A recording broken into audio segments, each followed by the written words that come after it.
नमस्कार, सत श्री अकाल, प्रणाम। आफ्टर 6 मंथ पवनदीप मेरे पास आया और मिला। मैं ऑफिस में बैठा था, जो कि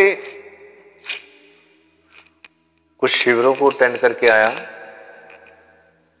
और कुछ मठ्स में भी रहा, कुछ आश्रमों में भी रहा। उसके बाल पहले से काफी बड़े हुए थे अब, और उसने स्पेक्स भी लगाए हुए थे। तो मैंने कहा, पवन कैसे हो पवनदीप?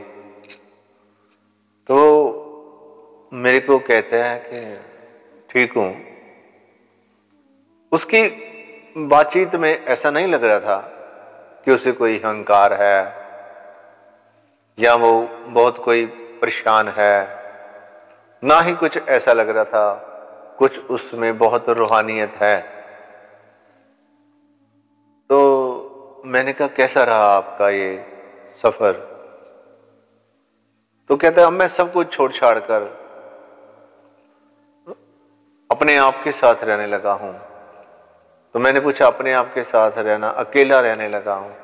तो मैंने कहा, अकेला क्या होता है? कहता है, जैसे अकेला रूम में रहता हूं, पहाड़ों में चला जाता हूं, किसी के साथ बोलता नहीं। तो कहता, मैं अब इस तरह से रहने लगा हूं। मैंने कहा, क्यों ऐसा कर रहे हो?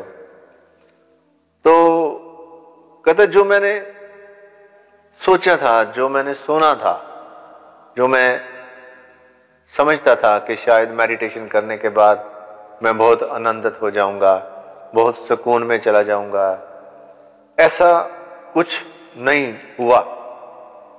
ऐसा कहता, कुछ नहीं हुआ। और मुझे कुछ गिलानी भी होती है, मुझे कुछ परेशानी भी होती है कि मुझे अपने शरीर को जबरदस्ती ध्यान पे बिठाना पड़ता है, मुझे अपने मन को जबरदस्ती मनाना पड़ता है।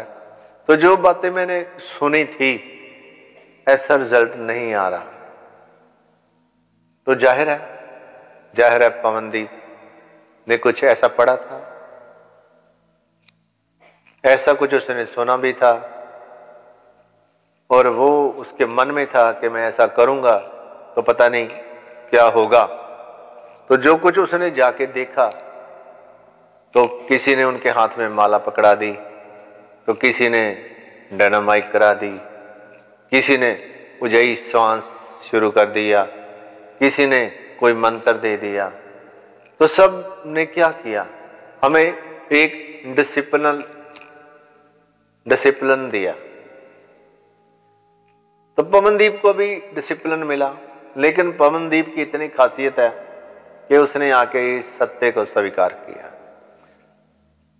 तो फिर पवनदीप ने मुझे कहा, ये ध्यान क्या है, इसके ऊपर कैसे हम बात कर सकते हैं? तो जो मैंने ध्यान समझा था वो तो है नहीं है। तो रियलिटी दे विच ध्यान है की चीज के अंदर। पवनदीप, एक बात को समझो तुम। जैसे हम कुछ खाते हैं, आंते हैं, उसकी सफाई करती हैं और हम शौच कर देते हैं, हमारा पेट क्लीन हो जाता है, सफाई हो जाती है पूरी तरह। इसी तरह ध्यान भी क्या है? हमारे मन का कूड़ा कचरा साफ। अगर हम मन का कूड़ा कचरा साफ नहीं करते तो क्या होता है? जैसे बदबू फैल जाती है हमारी बॉडी में, तो हम देखते हैं गैस बनती है। अगर हम इसी तरह रॉन्ग ध्यान करते हैं, गलत तरह से ध्यान करते हैं, तो वो कूड़ा कचरा हमारे मन में और फैल जाता है, और उसका रिजल्ट क्या आता है? हमें परेशानी होती है। वो जो आप कह रहे हो कि मैं कुछ सोच के गया था, कुछ समझ के गया था, लेकिन ऐसा मैंने पाया नहीं, ऐसे मैंने पाया नहीं। तो आप कहते हो ध्यान कैसे करूं, क्या है क्या? और फिर भी बाद में कहते हैं कि मैं अकेला रहने लगा हूं। अब पहले क्या था? पहले ये क्राउड में रहते थे, वहां गए थे संबंध बनाने। नाम क्या था इनका? कि मैं ध्यान में जा रहा हूं। ध्यान के आईडीए से वहां कुछ लोगों से ये संबंध बनाने गए थे और वहां ऐसा कुछ हुआ नहीं, वहां ऐसा कुछ हुआ नहीं, तो वहां से टूट के आए हैं। अब ये दूसरी तरफ बहने लगे हैं, अब फिर पहाड़ों में से सिटी की तरफ आ गए हैं। अब क्या कहते हैं, पैसा नहीं, पैसा कमाने के लिए आ गए हैं, शरीर की जरूरतें अब इनको ले आई हैं। पहले ये भी बात को आप समझो दीप, इस बात को भी समझो, हमारा मन कभी चाहेगा संन्यास और कभी चाहेगा राजों की तरह जिंदगी जीना। और अपने मन को पहले समझो, कभी हमारा मन क्या चाहेगा, बहुत बड़ा दानवीर, और कभी क्या करेगा, भूखा, ठगी। कभी कभी कहेगा ये जिंदगी बेकार है, और कभी कहेगा इस जैसा तो कोई मजा ही नहीं है जिंदगी में। तो हमारा जो मन है ये दो ध्रुवों में चलता ही रहता है। अब एक ध्रुव से अब ये दूसरे ध्रुव में आ गए हैं, ऐसा नहीं। जैसे हम खाते हैं ना, और आंतें उसकी सफाई कर देती हैं, फिर अगले खाने के लिए हमारा पेट तैयार हो जाता है। ऐसे ही ध्यान क्या है, मन के कचरे को साफ करना। और इसके लिए हमें जानना पड़ेगा कचरा कैसे बनता है। मन में जब हम स्टोरेज करते हैं, रेपिटेशन करते हैं, किसी ने आपको मंत्र दे दिया, तो वो मंत्र आप करते गए, मंत्र का रहस्य आपको पता नहीं है। तो जिस चीज का रहस्य का आपको पता नहीं है, ज्ञान नहीं है, तो वो कचरा बन जाता है। किसी ने कोई विधि दे दी, किसी ने कोई विधि दे दी, किसी ने कोई विधि दे दी, तो अक्सर मैंने क्या देखा, लोगों में यही देखता हूं, इधर से उधर विधि, विधि से ये विधि, इस विधि से उस विधि में, एटलीस्ट एंड क्या है, एंड में वो सब अपसेट है। पवनदीप, इसके लिए तुम्हें एक सही ध्यान से गुजरना होगा, और ये तुम्हें जानना होगा ये सही ध्यान है क्या। सही ध्यान क्या है, स्पॉन्टेंसी।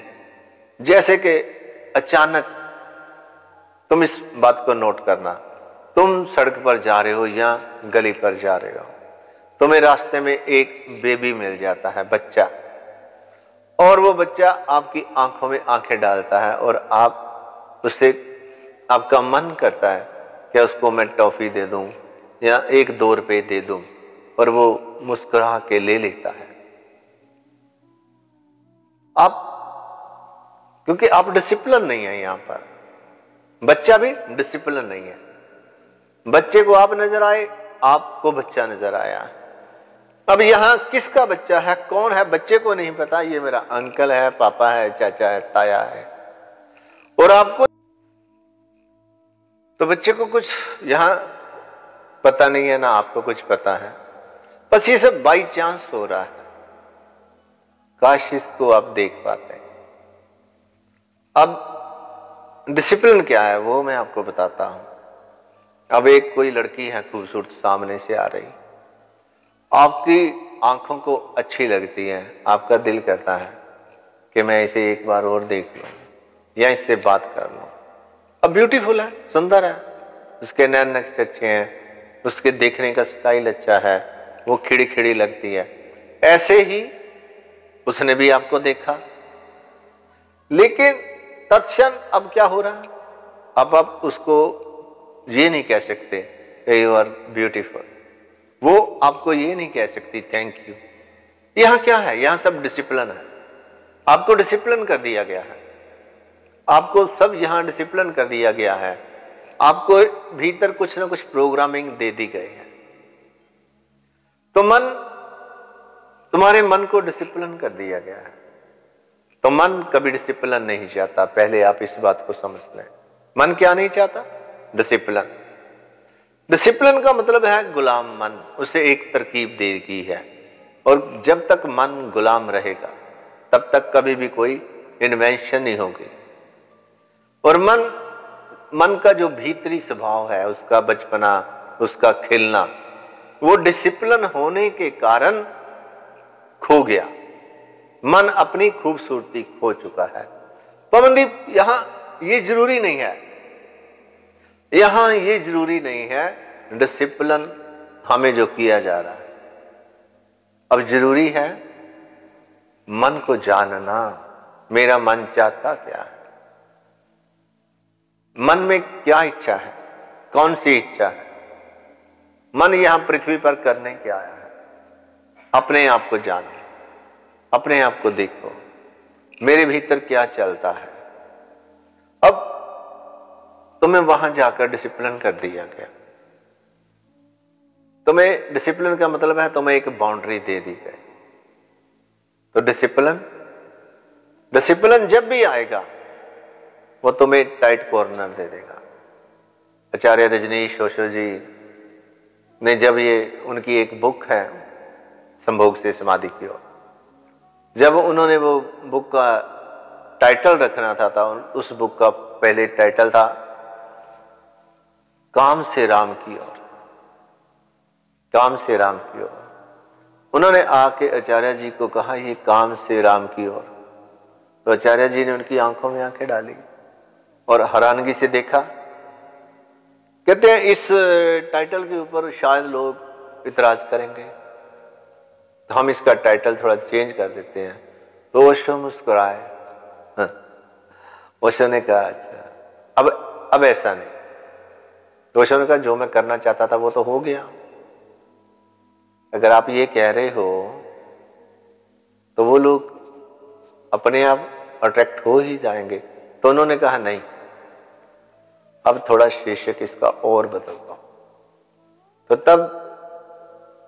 तब उन्होंने शीर्षक क्या दिया, संभोग से समाधि की ओर। बताओ जो ये डिसिप्लिन था, जो हमारा डिसिप्लिन था, वो ओशो जी ने किस तरह से उसे खेला। तो तुम्हारे जितने भी डिसिप्लिन है वो सब तुम्हें बाउंड्री नियुक्त करते हैं, और हमारा मन है जो वो बाउंड्री को टॉलरेट नहीं करता। अगर आप इस चीज को देखने में माहिर हो जाओ, इस चीज को आप स्वयं के भीतर जो उतार चढ़ाव आते हैं, अगर आप इसे देखने में माहिर होगे तो आप अपने क्रोध को भी देखने में माहिर हो जाओगे। आपके भीतर फिर जो क्रोध बहेगा, आपको फिर क्रोध आएगा, वो क्रोध में कैसे होता है, आपका हार्ट कैसे सिंक होता है, आपकी नासें कैसे फूल जाती हैं, आपकी आंखें कैसे अग्रेसिव हो जाती हैं, आपके नाखून, आपके दांत। This is the right way of the meditation. ये मेडिटेशन नहीं है कि आप कूदे और बैठ गए और उसके बाद आपको नींद लग गई। 10 साल, 15 साल, 20 साल यार दोस्त आते हैं, बस वैसे के वैसे ही हैं। What is this? It mean तुम ध्यान जो कर रहे हो नहीं हो रहा। जो बात महापुरुष कह रहे हैं, ऋषि मुनि कह रहे हैं, जो ओशो जी बात कह रहे हैं, वो नहीं हो रही। आपने बात को कहीं गलत वे की तरफ ले गए। तो कितने कितने दिन लोग वहां डिसिप्लिन होके आते हैं। कोई कहेगा श्वास पर ध्यान रखो, कोई कहेगा उज्जयी श्वास लो, कोई कहेगा सुदर्शन क्रिया कराओ, कोई कहेगा समाधि नंबर 1, समाधि लेवल 2, समाधि लेवल 3। ये सब बाउंड्रीज हैं। ये बाउंड्रीज कितना करेंगे आप? मन को कोई बाउंड्री नहीं चाहिए। एटलीस्ट मन हर बाउंड्री को तोड़ता है, उबान में जाता है, मन गल जाता है, सड़ जाता है रेपिटेशन से। और रेपिटेशन वाला मन कभी भी तंदुरुस्त मन नहीं होता। तो दीप जस्ट अवेयर। अगर आप अवेयर हो सकें तो फिर आपको पता चलेगा मेरे क्रोध, जब मैं क्रोध में हूं तो क्या है। फिर आप में जब प्रेम उठेगा, आप अपने प्रेम को देख पाओगे। प्रेम में मैं कैसे जीता हूं, प्रेम क्या है। अभी आप जिसको प्रेम बोलते हो वो प्रेम थोड़ा है, वो तो इंद्रियों का। जब हमारी ऊर्जा काम केंद्र पर इकट्ठी हो जाती है, वो जो केंद्र है वो इरिटेट करता है, और हमारी हैबिट है उस तरह थक के आराम पाने की, और हमें फिर संभोग चाहिए, हमें फिर पार्टनर चाहिए। हम फिर दुहाई देते हैं कि हमारा प्यार है। क्या ये खाक प्यार है? 5 मिनट के बाद, 10 मिनट के बाद जिससे तुम प्यार करते हो वो दूसरी तरफ पड़ा है, तुम उस तरफ पड़े हो। This is a discipline. समझो, तुम्हें डिसिप्लिन, शादी ने भी तुम्हें डिसिप्लिन किया। हर रिश्ता तुम्हें एक डिसिप्लिन देता है। वो रिश्ता वहां तक ही सीमित नहीं होता। कभी कभी तुम्हें तुम्हारी पत्नी, बेटी भी नजर आएगी, लेकिन यहां बहुत झंझट खड़ी होगी। जब आप पत्नी को कहेंगे बेटे बेटी, तो वो कहेगी मेरे को क्यों बोला, मेरे को मां क्यों कहा। मैं अक्सर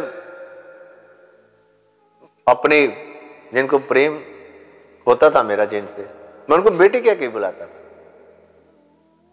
हर समय थोड़ा प्रेम होता है यार, हर समय थोड़ा किसी को हम जफ्फी में लिए रखेंगे, हर समय थोड़ा हम संभोग में रहेंगे, तो तुम्हारे जो इमोशन है वो चेंज होते रहते हैं। तो मैं सेल्फ को फॉलो करता, मेरे भीतर क्या चलता है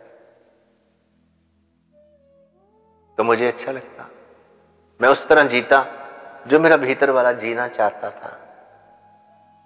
एक दिन तो मुझे किसी ने कहा मेरे पापा की तरह जियो, तो मैं वैसे ही जीता जैसे मेरे को भीतर जीना चाहता था। लेकिन अगर आप सुनते हैं तो लगता है यहां मैं बहुत नॉन डिसिप्लिन हूं, और इसमें बिल्कुल कोई दो राय नहीं, मैं हूं ही नॉन डिसिप्लिन। अगर मुझे नॉन डिसिप्लिन होकर राहत मिल रही है, शांति मिल रही है, और शांति मुझे पता लग रहा है, और डिसिप्लिन, और मैं जहां भी गया वो मेरे को रीड करते, पहले वो मेरी इंटरव्यू लेते। मैं ऋषिकेश में था, बहुत बड़े गुरु हैं फेमस बेंगलोर में। अब बेंगलोर में बहुत होंगे तो मैं प्रूफ छोड़ता नहीं, मैं भी चालाक हूं। ऋषिकेश में मेरे को मिले तो पहले उन्होंने मेरे से पूछा क्या करते हो, कहां से आए हो, हमारे साथ काम करो।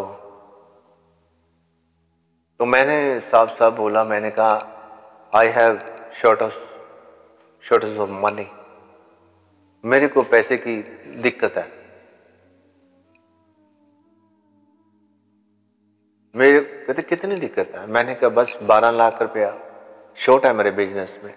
तो तब वो एकदम उनका चक्कर खा गया सारा दिमाग भी, ये हरामी हम लोगों को फंसाते हैं, ये हमारे को फंसा रहा है। तो वो जाके तुम देखना, वो रीड करते हैं तुम्हारे को धन की जरूरत है, तुम्हारे को बच्चों की जरूरत है, तुम वहां जाते ही क्या करने हो, मेरा बच्चा पास हो जाए, मेरे को धन मिल जाए, किसी को क्या लेना देना। तो ऐसा ही दीप तुमने सुना था, ऐसा ही दीप तुमने सुना था, बड़ा आनंद है, बहुत मजा है। तुम यहां से भगोड़े होके भागे थे, मैं शांति तलाश लूंगा, और वहां जाकर तुम्हें पता चल गया, उनके पास रह के, उनके बीच रह के तुम्हारे को ये सब पता चल गया। वो भी तुम्हें डिसिप्लिन कर रहे थे, और मन की आदत है वो डिसिप्लिन होता है, मन की आदत है वो डिसिप्लिन नहीं होता। तो तुम कहते हो राइट वे क्या है मेडिटेशन का, what is the right way of the meditation. स्वयं को वॉच करो, अपने आप को देखो, और बताओ तुम आंख बंद करके बैठ जाओगे, पहाड़ों में बैठ जाओगे, जो ये तुम्हारा शरीर है ये क्या करेगा, क्या करेगा ये तुम्हारी बॉडी। क्या अपनी बॉडी को भूखा मार लोगे, कैसे सर्दी में मार दोगे, गर्मी में मार दोगे, ड्रामेबाज बन जाओगे। अभी मैं कुंभ में था तो वहां पर भस्म लगाए हुए थे लोग, सर्दी ना लगे, और फिर वो कुछ डोनेशन उनके बाटी में डाल रहे थे, बहुत तमाशे थे वहां पर। तो ये सब डिसिप्लिन में कोई मेडिटेशन नहीं है। और जो चीज हमने मन से पार जाना है, और मन ने ही ये सब किया, मन ने ही मूर्ति बना दी है, मन ने ही ये मूर्ति बना दी है, और मन ही उसकी पूजा कर रहा है। थोड़ा सोचो तो, मन ने मूर्ति बना दी, मन ही उसकी पूजा कर रहा है। तो एक हमारा विचार यस कह रहा है, दूसरा नो कह रहा है। हमारे भीतर दो तरह के विचार पैदा हो रहे हैं, हमारे भीतर दो तरह के विचार पैदा हो रहे हैं। एक विचार दूसरे को काट रहा है। हाउ पॉसिबल कि हम आनंदित हो सकते हैं, सुखमयी हो सकते हैं। एक इमोशन हमारा एक तरफ काम कर रहा है और दूसरा इमोशन दूसरी तरफ काम कर रहा है। बताओ ये कैसे पॉसिबल है कि ये सब हम आनंदित हो सकते हैं।